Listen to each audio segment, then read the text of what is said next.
Hey dude, so yeah, the other day we were talking about the last ever Mondeo rolling off of the production line, weren't we? Yeah, I think it was the end of last month. That's right, yeah, I remember you saying now, and it was, yeah, it's a bit of an end of an era, because I mean, how long has Mondeo been going for? They came out in '93. Was it 93? Wow, I didn't think it was that long ago. I was thinking more like 96, 97, but I was thinking of like Well, my parents had a L-Reg one, and that was '94. Yeah, wow. I suppose, yeah, you think about it, because when was the last Sierra rolling off the line? It would have been about L-Reg, wouldn't it? Yeah. Something like that. So, yeah, it would have been the same sort of time, and that's the takeover car, isn't it? It's, but yeah, it is a bit of a, that's why we wanted to do this video, really. It's a bit of an institution, really, that it's ended, isn't it, to be honest? It's, Well, they've been around for donkey's years. well, that's it. They were repmobiles. I mean, well, Bethryn, my sister-in-law, she had a ex-MOD one, and that was a Mark 1 diesel 1800. I can't remember if that might have been Autobox or not, but that thing, it had mental mileage on it, but it had like a stack of service receipts about that big with it, and it just kept going. The only thing that let it down was it rotted in the end. The engine, the body and the interior was just dropped to bits, but the rest of it was all still in one piece, and the engine was still running like a watch.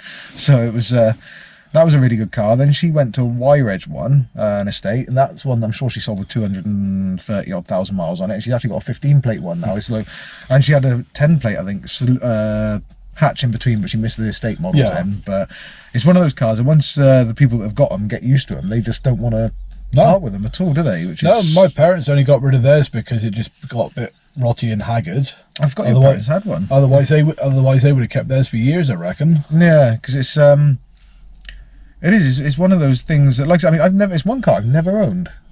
No, neither have I. I was going to say that is one thing, yeah, thinking about it now, it's literally a car that out of all the cars I've ever had, I've had Cavaliers, I've had a Sierra, but I've never had one. We've both had the Vauxhall variants, really, the Cavaliers, the Vectras. Yeah, that's it. And this, well, you've still got the kind of the variant to this day, haven't you, with the Vectra C, which, shameless promotion, that will be coming up in a video shortly, actually, that car, so keep tuned with that one. But yeah, it was, yeah, like I mean, to be honest, I think that is one of those things, though, isn't it? With Ford and Vauxhall, there was a big rivalry when we were younger, I found. It was like you were either Ford or you're a Vauxhall man. It was like you either liked the Escorts. I mean, don't get me wrong, Mark 1, Mark 2, brilliant, but either you liked the Mark 4, 5, 6 and everything Escorts, or you liked the Astra GTEs, the Cavalier SRIs, or you like the Sierras. And it's... well, to be fair, they were both cheap, reliable cars. Yeah. And they whether you had a Vauxhall or a Ford, parts were easy to get, parts were cheap to get, they were easy to fix. Because I think you may have had as many Fords as I have, to be honest, I think. Even though our amount of cars has differed quite quite a lot. Because how many did you have? Was it just Bobo, or did you have the other ones? Bobo, by the way, was Mark II Fiesta 1.1, popular in awesome red, wasn't it? That car was wicked. Yeah, I've only had the one. My parents have had quite a few Fords. They had an Escort when I first grew up. Then they went to the Mondeo. Then they had a Vectra. So they went from Ford to Vauxhall. That's right, because we had that Vectra in the end, didn't we? That was a beautiful car. And then they went back to Ford again after that with the two Focuses. Oh, wicked! Yeah, because I know. Yeah, because that's what I was thinking. Because I mean, I grew up with my. Because that's another thing as well. With the Mondeo ending, there's a lot of other cars which have gone down the same route. Because thinking about it, the cars my old man had, he had a Cortina first. When I was really young, he had the Mark IV Cortina in like a pale blue colour, and that thing was a tank. I remember it had no seat belts in the back, things like that. But that thing was a tank, but it rotted away. Then he had a Mark V Cortina. Then they ended production. And then after the Cortina ended production, they made the Sierra. And my old man had a A-Reg, A-Reg jelly mold shaped one, or B-Reg, it was A or B-Reg, and then after that one went, he had a E-Reg, the later one. It was a 2 litre EFI twin cam Gia. That was one of the nicest ones he had. But then they went Vauxhall then and went to the Vectra after that car went. So it was, well, actually no, he went Peugeot then Vectra, but it was but yeah, so I mean, I grew up with we both grew up with quite a heritage of Fords, and yet the thing is, I kind of swung quite violently towards the Vauxhall side and ended up with Cavaliers. I mean, I've had about 9 of them in my my driving career. I mean, I've still got one outside the house now. I don't think I'll ever not have, even though it's a wreck and a stack of rot. I mean, I don't think I'll ever not have a Cavalier for a long time yet. So the other side thing is, there's a thing now where car models don't seem to last that long. It's like, you think the Mondeo started back in 1993. Yeah, because I mean, that's nearly 30 years. Yeah. That's 1 year off of 30 years, because we're in 2022 now. So that's absolutely crazy. You know, how many other car models can you think that have lasted? I mean, obviously you got things like the Corolla and bits and pieces like that, but more recently, a model comes out for a very short amount of time before it disappears off the face of the earth. Yeah, I mean, yeah, you're right there, to be honest. A lot of them, some of them seem to last around about the 10-year mark, but never quite the... You don't get multiple decades, do you? No, I mean, I suppose the Cortina did. Again, Ford, if you look back at Ford, the Cortina did, because I mean, they started off in the 60s, late 60s with the Mark 1, and they went all the way through to the Mark 5, and I think the one my dad had was an old X-Red, so I mean, that made it to the 80s. So, I mean, that again almost spanned 3 decades. The Sierra then went from, was it late 80s? Yeah. Mid to late 80s, then through to the 90s. So, I mean, that only lasted about a decade, or like 15 years, something like that. Yeah, it just seems to keep getting, as time goes on, they seem to get shorter and shorter now. There's no longevity to them anymore. Yeah, because I mean, it's I mean, by the way, as well, all the stuff we're talking about now, it's stuff we're talking about, it's off the top of our head. So I mean, if we're getting some of these facts wrong, then by all means correct us underneath. It'd be good to know. I mean, to be honest, to see exactly how long the Cortina, if you're an avid Ford fan and you know exactly how long the Cortina went for, exactly how long the Sierra went for, and we're wrong, and just let us know. But this is kind of what we're remembering from our own knowledge, our own childhood. We've done zero research on this, but it's not a factual thing. It's just more about our personal views, really, more than anything else. It's car talk. Yeah. So, but it's yeah, it's crazy because, like, I mean, to be honest, the Mondeo, it's a car I never had. It's never one that I always thought was quite. I mean, I might get a bit of hate for this considering this is talk about the Mondeo ending, but I don't know about you, but I always found it a bit of a mundane car to me. It did what it said on the tin. It was a good car. It was reliable. It was loads of space. It was comfortable. I mean, I went in one up to Durham and back, and it towed a Opel Manta back from Durham, and it was a beast of a workhorse of a car, but it just never, well, for me, there was nothing ever to get excited about. But then I was always a Vauxhall fan, and I'm sure there'll be a lot of Ford people telling you off your head. Vauxhalls are the ones that never anything to get excited about. Well, there was the ST200 and the ST220 models. Yeah, the ST24 and bits and pieces like that. They would probably like sort of make me a bit more excited, but I've never. Again, cars I've never been in, never driven, never known anybody with one. So it'd be... But no, that's true. No, I've never known anybody to have one either. And don't get me wrong, I do think, the one thing I will say is, even though I said there's nothing to get excited about, the Mark 1 Mondeo I loved.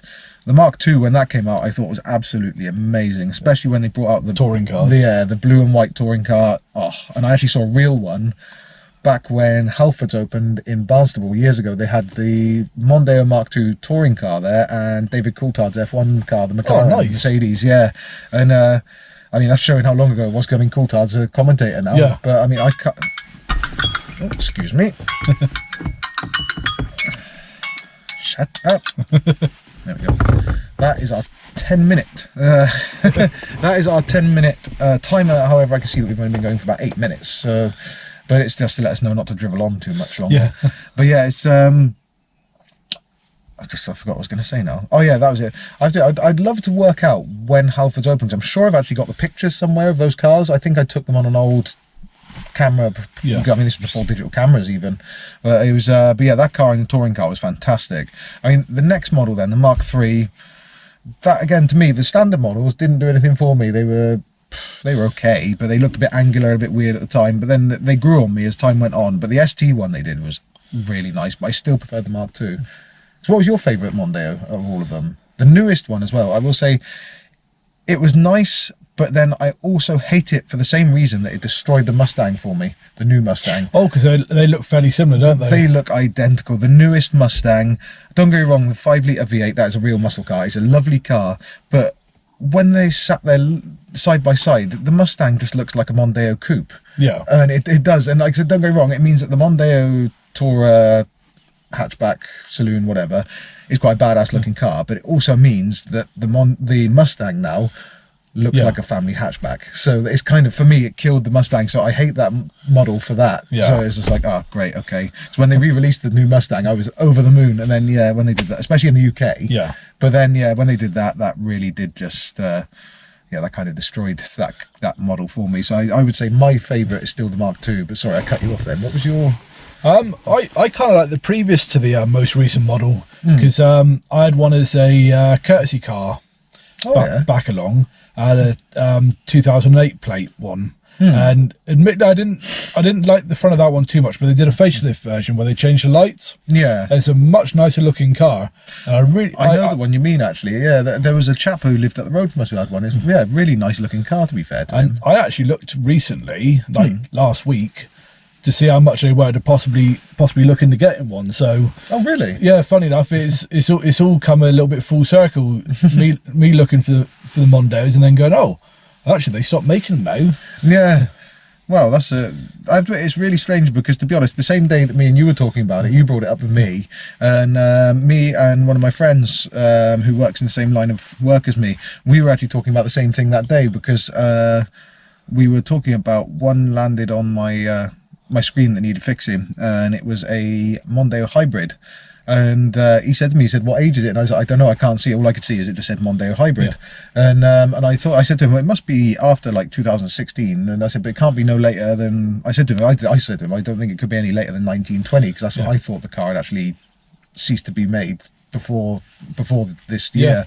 I thought, because I've heard about this years ago, which I thought was a bit of a shame. But I think the biggest shame about it for me is the fact that they're not actually, because I mean, like I say, it was a shame that they stopped doing the Cortina, it was a shame they stopped doing the Sierra, but they were always the predecessor to the next model.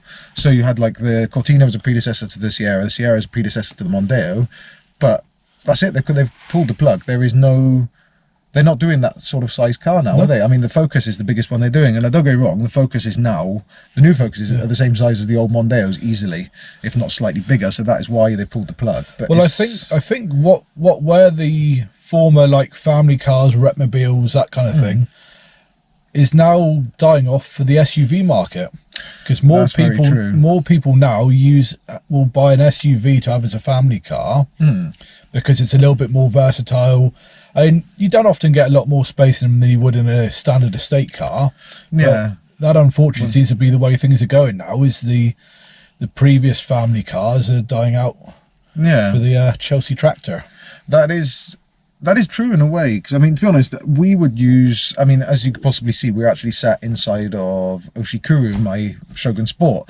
I mean, to be honest, this one, a beautiful truck. I love driving this thing, and I know it winds people up me calling it a truck, but I don't care. I paid for it. I keep it on the road. It's mine. It's my truck. But it's sorry, that was something else that was going on my Insta the other day, if you follow me on Insta. But it was yeah, but this one, I mean, inside, don't go wrong, the height between the floor and the ceiling is much bigger than any estate car we've ever had. But we've got the E36 Estate, sorry, and we've had the Vectra Estates, a couple of them. And I mean, to be honest, lengthwise there's not a great deal of difference, but height-wise is where I find this is better. But the only thing is, it's not that much better than an estate car to warrant the amount of fuel this thing drinks. Because we're actually filming this not far from my house at the minute, because we didn't have to want to drive it too far, because I know it will cost me about 20 quid. Especially with the prices of fuel at the moment. So it's yeah, sorry, going off topic a little bit there, but I mean, have you got anything else to add? No, because I was going to say, yeah, guys, hit us up. Let us know what you think about the Mondeo coming to an end, and whether Ford should replace it with another car that sort of size, that sort of stance and everything, to make the Mondeo a predecessor to another model, rather than it being the predecessor to the Focus, which has been out since the 90s. Also, let us know if you've owned a Mondeo and what model you had. Yeah, let us know how you found it as a car as well. And I hope I haven't actually offended anybody with anything I've said here, but these are just my opinions. Don't take it to heart. The same as people tell me that Cavalier's a piece of junk. So it's everyone to their own, innit? So, but yeah, don't take it to heart. But yeah, I hope you've enjoyed us talking through this, about this.